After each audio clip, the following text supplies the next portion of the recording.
भयानक डायन की कहानी। गांव काजलपुर में एक पुरानी हवेली थी जिसे सभी लोग डायन की हवेली कहते थे। कहते हैं कि वहां एक भयानक डायन का बसेरा था जिसका नाम रागिनी था।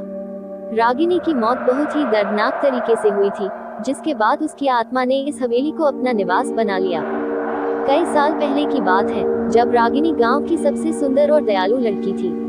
उसकी सुंदरता के चर्चे दूर दूर तक थे, लेकिन उसकी किस्मत बहुत ही बुरी निकली।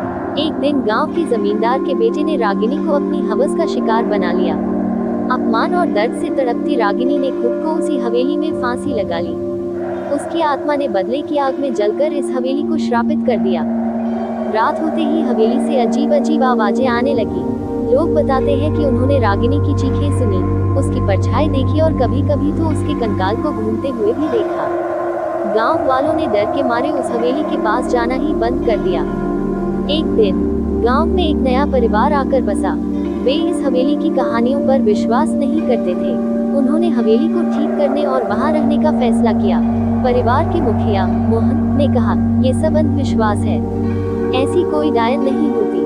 परिवार ने हवेली में प्रवेश किया और सब कुछ सामान्य लग रहा था, लेकिन रात होते ही अजीब घटनाएं शुरू हो गईं। दरवाजे अपने आप खुलने और बंद होने लगे, दीवारों पर खून के धब्बे दिखाई देने लगे और हवेली में ठंडक बढ़ने लगी।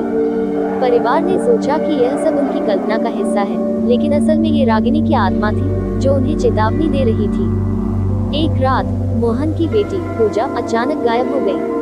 पूरा परिवार घबरा गया और पूजा की खोज में लग गया।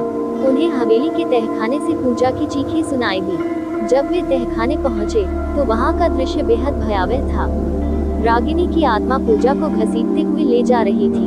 मोहन ने हिम्मत जुटाकर रागिनी की आत्मा से सामना किया। उसने माफी मांगी और रागिनी से विनती की कि उसकी बेटी को छोड़ दे। रागिनी की आत्मा ने एक क्षण के लिए ठहरकर मोहन को देखा और फिर धीरे धीरे गायब हो गई। पूजा सुरक्षित मिल गई, लेकिन मोहन और उसका परिवार समझ चुके थे कि इस हवेली में रहना उनके लिए सुरक्षित नहीं है। अगले ही दिन वे उस हवेली को छोड़कर हमेशा के लिए गांव से चले गए। गांव वालों ने फिर कभी उस हवेली के पास जाने की हिम्मत नहीं की। कहते हैं कि रागिनी की आत्मा आज भी उस हवेली में भटकती है, अपने साथ हुए अन्याय का बदला लेने के इंतजार में।